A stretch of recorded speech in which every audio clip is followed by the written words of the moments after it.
जय हिंद साथियों। चलिए मैं आज संविधान की प्रमुख अनुसूचियों को देखते हैं। आपको पता होगा कि संविधान में टोटल आपका 12 अनुसूची का उल्लेख है। ठीक है, 12 अनुसूची का उल्लेख है। उन सभी महत्वपूर्ण अनुसूचियों को हम देखेंगे। तो सबसे पहले है मेरा पहला अनुसूची। पहला अनुसूची में क्या है, देखिए यहाँ से प्रश्न आपके एग्जाम में आते हैं, ध्यान रखिएगा। ठीक है, आपको पता होगा इस बार भी आपका 71वीं बीपीएससी में क्वेश्चन आया था, आपका 5वीं और 6ठी अनुसूची से क्वेश्चन पूछा हुआ था। ठीक है, इसलिए ध्यान रखिएगा, क्वेश्चन यहाँ से आते हैं। तो मेरा पहला है पहली अनुसूची। तो पहली अनुसूची में क्या है, तो पहली अनुसूची में है आपका संघ एवं उनके राज्य क्षेत्र। संघ एवं उनके राज्य क्षेत्र का उल्लेख है। और आपको पता होगा वर्तमान में जो है वो भारत में क्या है, 28 राज्य है। भारत में 28 राज्य है और 8 यूटी है, यानी 8 केंद्र शासित प्रदेश है। तो इसका उल्लेख आपकी पहली अनुसूची में किया गया है। ठीक है, तो आपसे प्रश्न पूछ सकता है कि पहली अनुसूची में कितने राज्यों और केंद्र शासित प्रदेश का उल्लेख है। तो 28 राज्य है अभी वर्तमान में और 8 केंद्र शासित प्रदेश है। तो राज्यों के नाम और उनके क्षेत्रीय अधिकार क्षेत्र की सूची आपकी पहली सूची में है। संघ शासित प्रदेश के नाम और उनके क्षेत्र का भी उल्लेख किसमें है, तो पहली अनुसूची में है। ठीक है, तो पहली अनुसूची राज्य से ही स्टार्ट होता है, तो याद रहेगा ही। ठीक है, अब चलिए अगला देखते हैं दूसरी अनुसूची क्या है। देखिए दूसरी अनुसूची में क्या है, तो वेतन है। ठीक है, दूसरी अनुसूची में क्या है, वेतन है। तो वेतन और भत्ते का उल्लेख जो है आपका दूसरी अनुसूची में है। सबसे पहले ध्यान रखिए वेतन भत्ता। ठीक है, ये जो नाम है वो बाद में आप ध्यान रखिएगा। ठीक है, जो ये आपका संवैधानिक पद है उनका नाम बाद में है, लेकिन पहले आप तो ये ध्यान रखिए कि दूसरी अनुसूची में है क्या। तो दूसरी अनुसूची में वेतन और भत्ते का उल्लेख किया गया है। अब हम जानेंगे कि किनके वेतन भत्ते का उल्लेख है। तो यहाँ नीचे जो दिया गया है, जैसे भारत के राष्ट्रपति, भारतीय राज्यों के राज्यपाल, लोकसभा के अध्यक्ष और उपाध्यक्ष, राज्यसभा के सभापति एवं उपसभापति, राज्य विधानसभाओं के अध्यक्ष एवं उपाध्यक्ष, इन सभी के वेतन भत्ते का उल्लेख जो है आपका ना वो दूसरी अनुसूची में किया गया है। भारत के राष्ट्रपति, भारतीय राज्य के राज्यपाल, लोकसभा के अध्यक्ष, उपाध्यक्ष, राज्यसभा के सभापति और उपसभापति और राज्य विधानसभाओं के अध्यक्ष, उपाध्यक्ष, सर्वोच्च न्यायालय के न्यायाधीश, उच्च न्यायालय के न्यायाधीश, भारत के नियंत्रक एवं महालेखक परीक्षक। ठीक है, इन सभी के वेतन और भत्ते एवं विशेषाधिकारों का उल्लेख जो है आपका दूसरी अनुसूची में किया गया है। तो बस याद रखिए दूसरी अनुसूची में वेतन भत्ते। अब तीसरी अनुसूची में क्या है, अब वेतन तो उसको मिल गया, अब वेतन मिलने के बाद शपथ होता है। समझ रहे हैं ना, नेता लोग को समझ रहे हैं ना, पहले पैसा आना चाहिए उनके बाद शपथ होगा। तो उस तरह से आप याद रख सकते हैं। ठीक है, रिलेट करके, पहले पैसा मिला, वेतन मिला, अब शपथ लेगा। तो वेतन का बात हो गया क्लियर, तब करा अब हमको शपथ दिलाओ। तब तीसरी अनुसूची जो है ना उसमें आते हैं आपका शपथ ग्रहण। ठीक है, तो किनके शपथ होगा इसमें, तो देखिए इसमें केंद्रीय मंत्री, संसदीय चुनाव के उम्मीदवार, संसद के सदस्य, सर्वोच्च न्यायालय के न्यायाधीश, भारत के नियंत्रक एवं महालेखा परीक्षक, राज्य मंत्री, राज्य विधानमंडल चुनाव के उम्मीदवार, राज्य विधानमंडल के सदस्य, उच्च न्यायालय के न्यायाधीश। ठीक है, तो इन सभी के शपथ का उल्लेख जो है ना वो आपका तीसरी अनुसूची में किया गया है। मजेदार की बात यहाँ ये है कि इसमें आपका जो है वो भारत के राष्ट्रपति, उपराष्ट्रपति और राज्यपाल, भारत के राष्ट्रपति, उपराष्ट्रपति और राज्यपाल के शपथ का उल्लेख नहीं है। ठीक है, तो यदि प्रश्न आपके एग्जाम में आएंगे ना तो थोड़ा ध्यान से, ठीक है, क्योंकि राष्ट्रपति, उपराष्ट्रपति और राज्यपाल के जो शपथ का उल्लेख जो है इसमें नहीं किया गया है। ठीक है, तो इसको भी आपको ध्यान रखना है। इसलिए ना हम आपको इसमें नोट्स में यहाँ पर आपको दे दिए हैं, जिसको आपको याद रहे, इसलिए आपको नोट्स में यहाँ लिख दिए हैं कि राष्ट्रपति, उपराष्ट्रपति और राज्यपाल के शपथ का उल्लेख इसमें नहीं किया गया। किसमें, तो तीसरी अनुसूची में। ठीक है, तो इस चीज को आप ध्यान रखिएगा। अब चौथी में क्या है, तो चौथी अनुसूची बहुत इंपॉर्टेंट है, एग्जाम में आते हैं। तो चौथी अनुसूची में है कि राज्यों और केंद्र शासित प्रदेशों को राज्यसभा में सीटों के आवंटन से संबंधित प्रावधान है। राज्यसभा में सीटों के आवंटन का उल्लेख किसमें है? तो चौथी अनुसूची में है। और आपको जानते होंगे राज्यसभा में जो सदस्य होते हैं वो राज्यों का प्रतिनिधित्व करते हैं, ठीक है, राज्यों का रिप्रेजेंट करते हैं, ठीक है। तो चौथी अनुसूची में क्या है? तो राज्यसभा में सीटों का आवंटन, याद रहेगा। अब चल देखते हैं पांचवी और छठी, क्योंकि पांचवी छठी एक साथ आपको देखना होगा, क्योंकि यहाँ से प्रश्न आते हैं ना तो एग्जाम में कन्फ्यूजन हो जाती है, ठीक है। देखिए पांचवी में क्या कह रहा है? पांचवी अनुसूची में कह रहा है आपका कि इसमें भारत में अनुसूचित क्षेत्रों और अनुसूचित जनजातियों, अनुसूचित क्षेत्रों और अनुसूचित जनजातियों के प्रशासन और नियंत्रण से संबंधित प्रावधान शामिल है पांचवी अनुसूची में। यानी भारत के अनुसूचित क्षेत्र और अनुसूचित जातियों के प्रशासन का उल्लेख है पांचवी में। लेकिन छठी में क्या है? यहाँ भी तो कह रहा है छठी में जनजातीय क्षेत्रों के प्रशासन, तो शब्द तो यहाँ मिल रहा है दोनों वर्ड, लेकिन दोनों में अंतर है। क्या? यहाँ पर कह रहा है जनजातीय क्षेत्र के प्रशासन का उल्लेख है पांचवी में, ठीक है, ये नहीं कह रहा है किस राज्य के। लेकिन छठी में जो है ना वहाँ फिक्स कर दिया 4 राज्य, असम, मेघालय, त्रिपुरा, मिजोरम राज्यों के जनजातीय क्षेत्र के प्रशासन के बारे में उपबंध है, ठीक है। तो छठी अनुसूची में लिमिट लगा हुआ है कि केवल 4 राज्यों के, ठीक है। तो असम, मेघालय, त्रिपुरा, मिजोरम, तो ये 4 राज्य है जिसके जनजातीय प्रशासन का उल्लेख अलग से छठी अनुसूची में किया गया है, ठीक है। यदि आपको राज्य का नाम न ले सीधे के कि जनजातीय क्षेत्र के प्रशासन का उल्लेख किसमें है, तब आपको पांचवी ही लगा कहना है, छठी नहीं, ठीक है। छठी में नाम लेगा राज्यों का, असम, मेघालय, त्रिपुरा, मिजोरम में किसी राज्य का, तब आपका छठी अनुसूची होगा। तो यही दोनों में अंतर है। चलिए आगे देखते हैं आपका सातवीं अनुसूची में क्या है। देखिए सातवीं अनुसूची में क्या है, तो सातवीं से क्वेश्चन एग्जाम में आते हैं, ठीक है। तो सातवीं में ध्यान रखिएगा, इसमें जो है वो संघ एवं राज्यों के बीच शक्तियों का बंटवारा का उल्लेख है, ठीक है। संघ एवं राज्यों के बीच शक्तियों के विभाजन का उल्लेख किया गया आपका सातवीं अनुसूची में। क्यों किया गया है? क्योंकि इससे क्या होगा ना कि केंद्र और राज्य के बीच कोई लड़ाई न हो, कोई किसी मुद्दा को लेकर विवाद न हो, उसी के लिए जो संविधान के सलाहकार थे ना उन सभी ने मिलकर सातवीं अनुसूची में शक्तियों का विभाजन कर दिया है। यानी संघ सरकार जो है, केंद्र सरकार जो है वो किस विषय पर कानून बना सकता है और राज्य सरकार जो है वो किस विषय पर कानून बनाएगा, इनका सूची अलग कर दिया है, ठीक है। और कुछ सूची ऐसा भी बनाया है जिस पर दोनों कानून बना सकते हैं, तो इसीलिए इसको 3 सूची में बांटा है, सूची 1, सूची 2, सूची 3। सूची 1 में आपका है संघ सूची, ठीक है। अब संघ सूची है क्या? तो संघ सूची वह विषय है उसमें शामिल जिस पर केंद्र सरकार कानून बना सकती है, जिस पर कानून बनाने का अधिकार किसको होगा? केंद्र सरकार होगा, ना कि राज्य सरकार को। तो ठीक है, तो वो आपका संघ सूची हुआ। दूसरा आपका है राज्य सूची। तो राज्य सूची एक ऐसा विषयों का समूह है जिस पर केवल राज्य सरकार कानून बना सकती है, राज्य सरकार कानून बना सकती है, वो क्या आपका राज्य सूची है। तीसरा आपका है समवर्ती सूची। तो समवर्ती सूची एक ऐसा सूची है विषयों का समूह है जिस पर केंद्र सरकार और राज्य सरकार दोनों कानून बना सकती है, ठीक है। तो ये तीनों में अंतर है। तो अब हम डिटेल्स में देखेंगे कि आखिर संघ सूची में जो है कितने विषय है। देखिए संघ सूची में जो वर्तमान में है ना उसमें 100 विषय, 100 विषय है, ठीक है। संघ सूची में वर्तमान में जो है वो आपका 100 विषय है, लेकिन जब संविधान लागू हुआ था उस समय मूल रूप से ना 97 था। तो ये क्वेश्चन यहाँ से आ जाता है मैच द कॉलम में, इसलिए ध्यान रखना है। तो दूसरा आपका है राज्य सूची, ठीक है। संघ सूची का कुछ उदाहरण देख लेते हैं, ठीक है।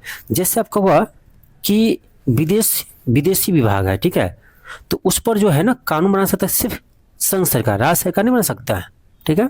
उस पर जो है कानून बनाने का अधिकार किसको है? तो संघ सरकार को है। जैसे रक्षा है कि किस देश से डिफेंस लेना है, किस देश को बेचना है, तो वो सारा डील कौन करेंगे? केंद्र सरकार करेंगे, राज्य का अधिकार नहीं है। तो इसीलिए बांट दिया गया है विषय को, ठीक है। जैसे आपका हुआ बैंकिंग मामला, आप देखते होंगे बैंकिंग में मामले में भी राज्य सरकार का कोई हस्तक्षेप नहीं रहता है, केंद्र सरकार का अधीन रहता है, ठीक है। तो ये सब क्या है? ये सब केंद्र सरकार का है। फिर आपका है राज्य सूची। तो राज्य सूची में देखो वर्तमान में ना 61 विषय है, लेकिन जब संविधान लागू हुआ था उस समय ना 66 विषय था। यानी अभी जो वर्तमान में ना राज्य सूची के विषय कम ही हो गया है, ठीक है। राजस्व का विषय कम हो गया, पहले था 66 अभी है 61। तो राजस्व सूची का कुछ विषय देख लीजिए, जैसे कृषि है।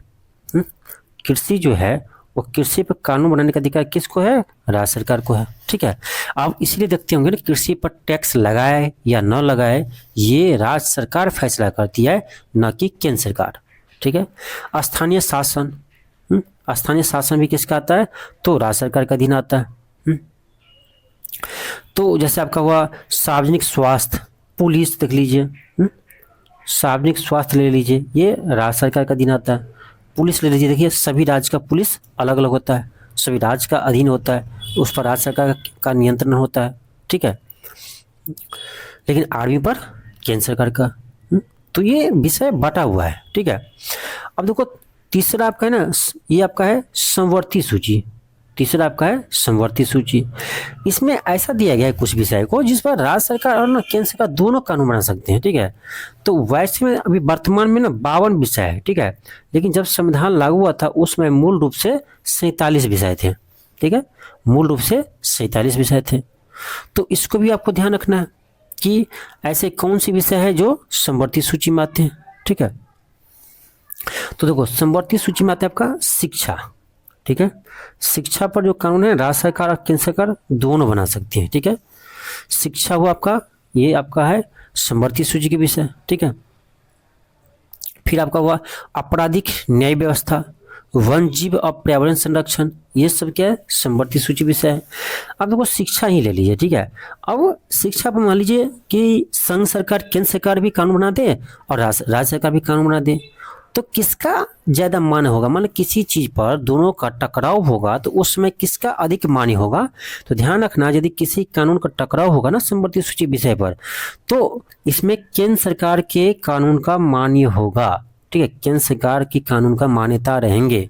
ठीक है, यानी राज्य सरकार के ऊपर केंद्र सरकार की ज्यादा वैल्यू रहेगा। ठीक है, किसी विषय पर यदि टकराव होगा तो ये था आपका 7वीं अनुसूची। ठीक है, इसको आपको याद रखना ही है।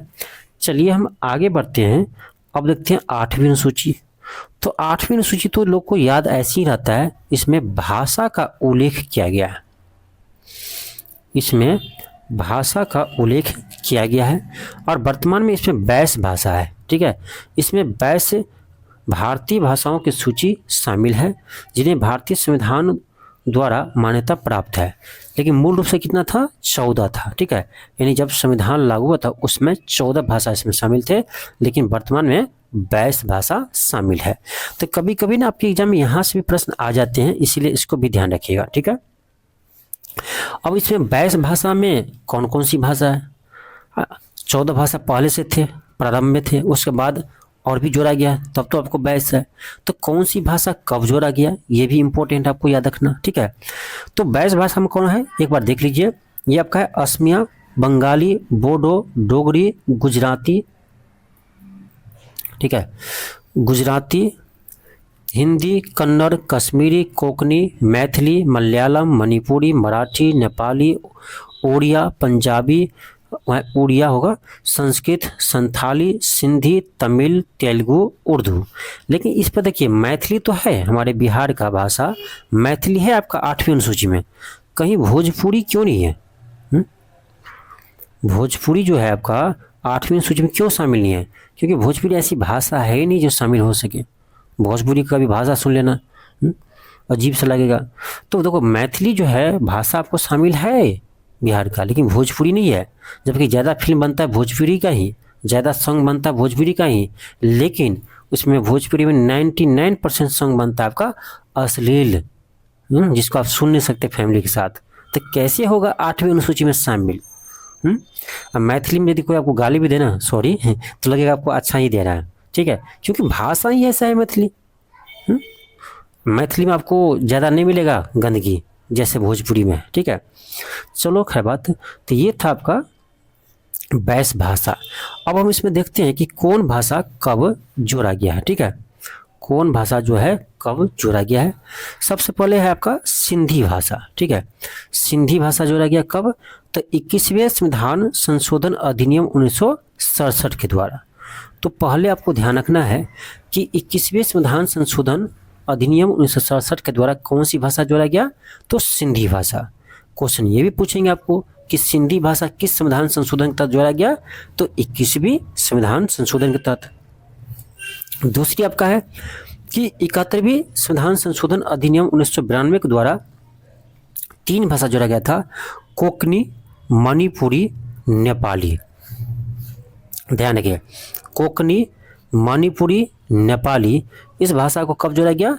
तो 71वें संविधान संशोधन 1992 के द्वारा। ठीक है। और आपका अगला आता है 92वें संविधान संशोधन अधिनियम 2003 के द्वारा जो है वो आपको बोडो, डोगरी, मैथिली, संथाली 4 भाषा को जोड़े जाते हैं। आपका 92वें संविधान संशोधन अधिनियम 2003 के द्वारा बोडो, डोगरी, मैथिली, संथाली भाषा को जोड़ा गया। ठीक है, तो ये आपको याद रहेगा। ठीक है, तो ये आपको याद रहना चाहिए। पहले बार आपको कि 21वें संविधान संशोधन के तहत सिंधी भाषा को जोड़ा गया, उसके बाद 71वें संविधान संशोधन अधिनियम 1992 के द्वारा कोंकणी, मणिपुरी, नेपाली भाषा को जोड़ा गया, और 92वें संविधान संशोधन के द्वारा 4 भाषा बोडो, डोगरी, मैथिली, संथाली भाषा को जोड़ा गया। ठीक है, तो ये कुछ महत्वपूर्ण संशोधन है जिसे आपको याद रखना होगा। चलिए आगे हम बढ़ते हैं। अब मेरा है 9वीं अनुसूची। तो 9वीं अनुसूची में सिंपल ध्यान रखना आपको भूमि सुधार। ठीक है, भूमि सुधार को आपको शामिल किया गया है 9वीं अनुसूची में। ठीक है, भूमि सुधार और जमींदारी प्रथा के उन्मूलन से संबंधित राज्य विधानमंडलों द्वारा पारित अधिनियमों और विनियमों का वर्णन इस अनुसूची के अंदर किया गया है। बस इतना ही ध्यान रखना। अब हम जाते हैं अगला, आपको होगा 10वीं अनुसूची। देखो 10वीं अनुसूची भी आपका बहुत ही महत्वपूर्ण है। ठीक है, 10वीं अनुसूची जो है, क्योंकि मूल रूप से ना आपको 8 ही अनुसूची थे। ठीक है, मूल रूप से जो है मूल संविधान में आपको 8 अनुसूची ही शामिल थे। ठीक है, 4 अनुसूची बाद में जोड़ा गया है, जिसमें आपका ये 10वीं अनुसूची। ठीक है, तो 10वीं अनुसूची जो है आपका, इसमें दल बदल विरोधी कानून से संबंधित प्रावधान है। बस इतना ध्यान रखना है, दल बदल अधिनियम का उल्लेख जो है आपका 10वीं अनुसूची में है। ये कब शामिल किया गया? ये 52वें संविधान संशोधन अधिनियम 1985 तहत जोड़ा गया है। ठीक है, 52वें संविधान संशोधन अधिनियम 1985 के तहत दल बदल अधिनियम 10वीं अनुसूची में जोड़ा गया है। याद रहेगा। ठीक है, तो ये इम्पोर्टेंट है और ये संशोधन भी इम्पोर्टेंट है। फिर आपका आता है 11वीं अनुसूची। तो 11वीं अनुसूची में क्या है? तो 11वीं अनुसूची में आपका जो पंचायती राज्यों को जो 29 विषय मिला हुआ है ना, इसका उल्लेख आपका 11वीं अनुसूची में है। तो इसको कब जोड़ा गया? तो उसको 73वें संविधान संशोधन अधिनियम 1992 के तहत जोड़ा गया है। तो ये 11वीं अनुसूची भी आपको बाद में जोड़ा गया है 73वें संविधान संशोधन अधिनियम 1992 के तहत। और 11वीं अनुसूची में 29 विषय का वर्णन है जो आपको पंचायती राज में है। ठीक है, स्थानीय स्वशासन में हम लोग 2 तरफ पढ़ते, एक आपका ग्रामीण स्तर पर पंचायती राज है, नगरीय स्तर पर आपका नगरीय व्यवस्था जो है नगर पालिका, तो ये आगे पढ़ेंगे। तो 11वीं अनुसूची में 29 विषय है। ठीक है, जो पंचायती राज का वर्णन करता है, तो इसका उल्लेख आपका 11वीं अनुसूची में है। अगला है आपका 12वीं अनुसूची।